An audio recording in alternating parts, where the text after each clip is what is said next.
Hi everyone! Well done for completing last week's science lesson on the different states of matter, and today we're going to move on to just investigating gases. For this lesson you are going to need your exercise book and a pen or pencil and a ruler. Our learning for today is going to be focusing more on investigating gases and explaining their properties in more detail. Some key vocabulary that we may come across today in our lesson are the words gas, carbon dioxide, state, matter and mass. Now from last week's lesson we know the three different states of matter are solids, liquids and gases. So in front of you on the screen you can see a bottle of lemonade which has got some lemonade in it. Now what I would like you to do for me is to identify which states of matter you can find in the materials that make up the bottle of fizzy drink. So for example, the lid is plastic, which is a solid. So in your exercise books, can you draw a picture of a lemonade bottle and can you label up the different parts of the bottle with the material it's made out of and which state that is? Now that you've completed it, if you have got the answers correct, you can mark them off with me now. If there's some that you haven't put on your bottle of lemonade, then you, in a different colour, you can add these on as we go through them. The first one that we had was a plastic lid, and that is a solid. Another one you could have had is the bubbles in the lemonade. They are a gas. The plastic bottle itself is a solid.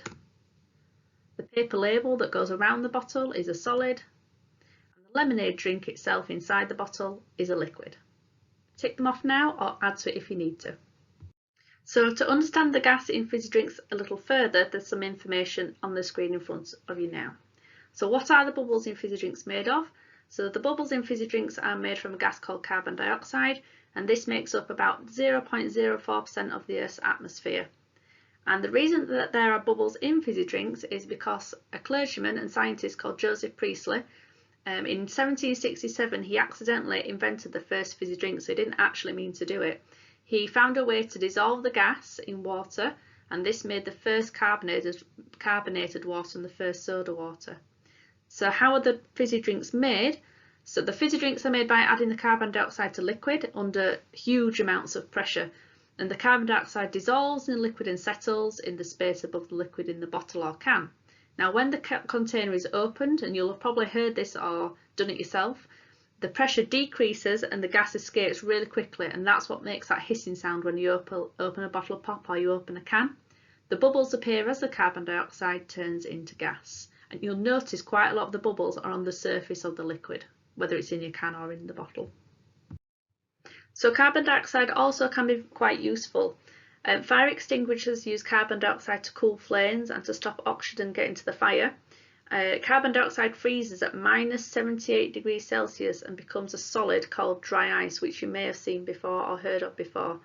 It is used to transport food that needs to be kept cool and fresh, such as on aeroplanes and trains. And as you've read, carbon dioxide is dissolved in water to create fizzy drinks. So these are three of the uses of carbon dioxide. So what I'd like you to think about now is, do you think that gases weigh anything? Do you think the bubbles in fizzy drinks affect their weight at all? What I'd like you to do now is pause the video, go and watch the short clip below, and then get ready for a a little experiment. See you in a bit. As you know from the experiments that we've done in school together in science lessons, when we're wanting to conduct an experiment or investigate something, we have to start by planning the experiment first. So for activity 1, we're going to plan the experiment together. We're going to go through it step by step, write it up together, and then I'm going to carry out the experiment here at home for you to see, and then we'll be able to write up our results together. So in your exercise books, the first thing we need to write is our question, which is on the screen for you. Which fizzy drink has the most carbon dioxide? Remembering to underline and then put a question mark at the end.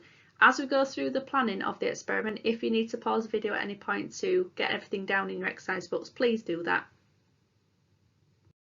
After writing our question, the next part is to plan the investigation. So I'm going to describe what we're going to do. So get ready to write these in your book. Don't forget, pause the video along the way if you need to. So number 1, put the same amount of fizzy drink in each cup. Be thinking about why I'm putting the same amount in, why am I not changing it, why am I not putting different amounts in there. Number 2, I'm going to weigh the fizzy drink on some digital scales. Again, think about why I'm using digital scales and not the scale that has a little needle that moves. Number 3, I'm going to gently shake the drink until it is flat. Number 4, I'm then going to weigh the flat fizzy drink. And then number 5, I'm going to compare the weights of what is the difference between the weight at the start and the weight at the finish. So on the screen now is an idea of how your plan should look in your exercise books. Pause if you need to. The next part of the plan, so we've got the question, we've got the plan or the method of how we're going to do things. The next thing is the list of equipment. So the things that I'm going to need, I've got my title of equipment on there and the 3 things I'm going to use. So I'm going to use fizzy drinks. I'm using 3 different ones because the aim is to find out which fizzy drink has the most carbon dioxide in it. Then I've got transparent cups. Why do you think I'm using transparent cups and not using cups that you can't see through? And digital weighing scales. You're doing really well, guys. I know this is a long process, but it's always worthwhile at the end.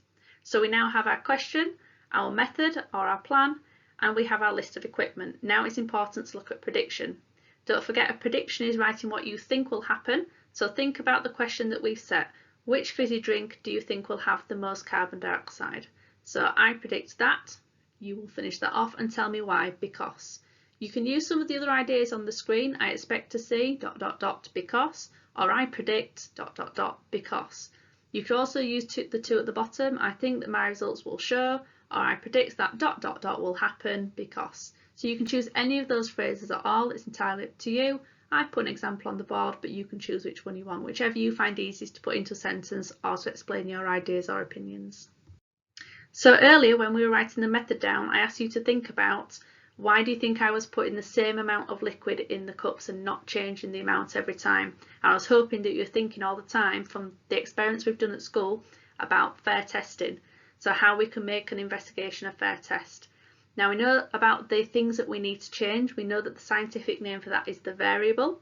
So we're going to look at the variables we need to change and the variables we're going to keep the same. So in your books you need the heading of fair test underlined. And then you'll need the variables we will need to change are fizzy drinks. Those are the only things that we're going to change, the different type of fizzy drink. The variables we will need to keep the same are the amount of liquid, the weighing scales, and the shaking of the fizzy drink. Now I'll be thinking, when I'm shaking the fizzy drink, what do you think I'm going to have to make sure I do? And it's something to do with the amount of time. If you need to pause the video now to get those copied up, please do. And then while we are conducting our experiment, carrying out our experiment, we need somewhere to record our results of the investigation. So in front of you now you can see a table, which is, I would think, the best way that you need to record your results. So we have 4 columns: the name of drink, the weight when fizzy, the weight when flat, and then the weight of the carbon dioxide, which is the difference. So if you want to pause the video and get that in your books now, ready to record the results in, you can do so. So the first drink that I started with was the orange fizzy pop, and the amount of fizzy drink I put in the glass was 100 millilitres. I then weighed the fizzy drink, and on there you can see that the fizzy orange was 390 grams. Then I gently shook the drink until it was flat. Now I chose to do it for 5 minutes just because I thought that would be long enough to be able to gently swirl the drink to be able to make it as flat as possible.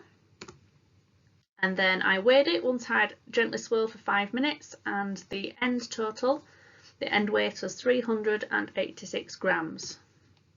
So in your tables now, if you can record the information, so you'll need the name of the drink, the weight of it when it was fizzy, the weight of it when it was flat, and then you'll need to find the difference between 390 and 386 and write that in your table. Remember to use units of measurement, which is grams in this instance. The second drink I used was cola. So again, the amount I used was 100 millilitres. It weighed 404 grams at the start before I did any shaking. I did 5 minutes of gently swirling, gently shaking the drink until it was flat. Then when I weighed it at the end, it was 387 grams. Then I would need to compare the weights. So in your tables, if you would like to write that the name of the drink is cola or Coke, it's entirely up to you, same thing. If you want to write that the weight when it was fizzy is 404 grams, the weight when flat is 387 grams, and then do 404 take away 387 to find the difference, and then that will be your end weight. The third drink I used was lemonade.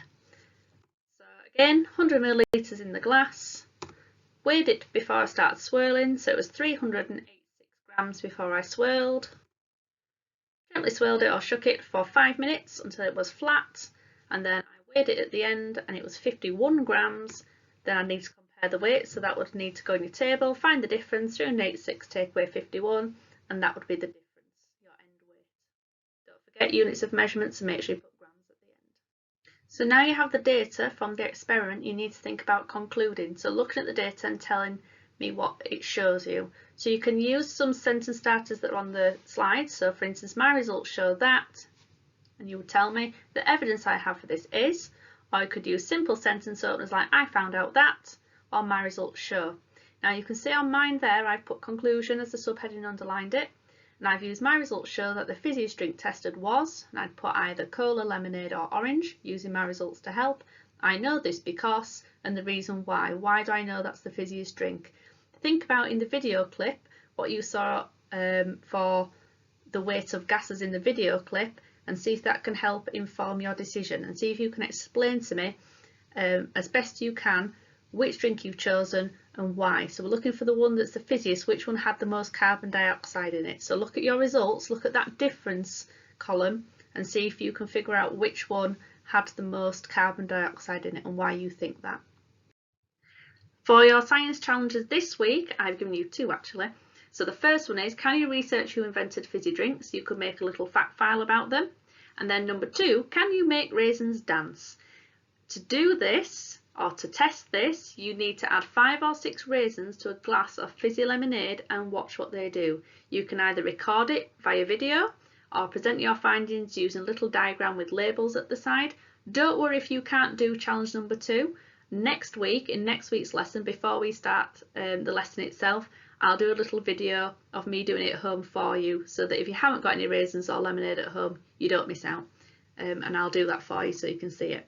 Have fun, see you next week. Well done for all your hard work. Bye.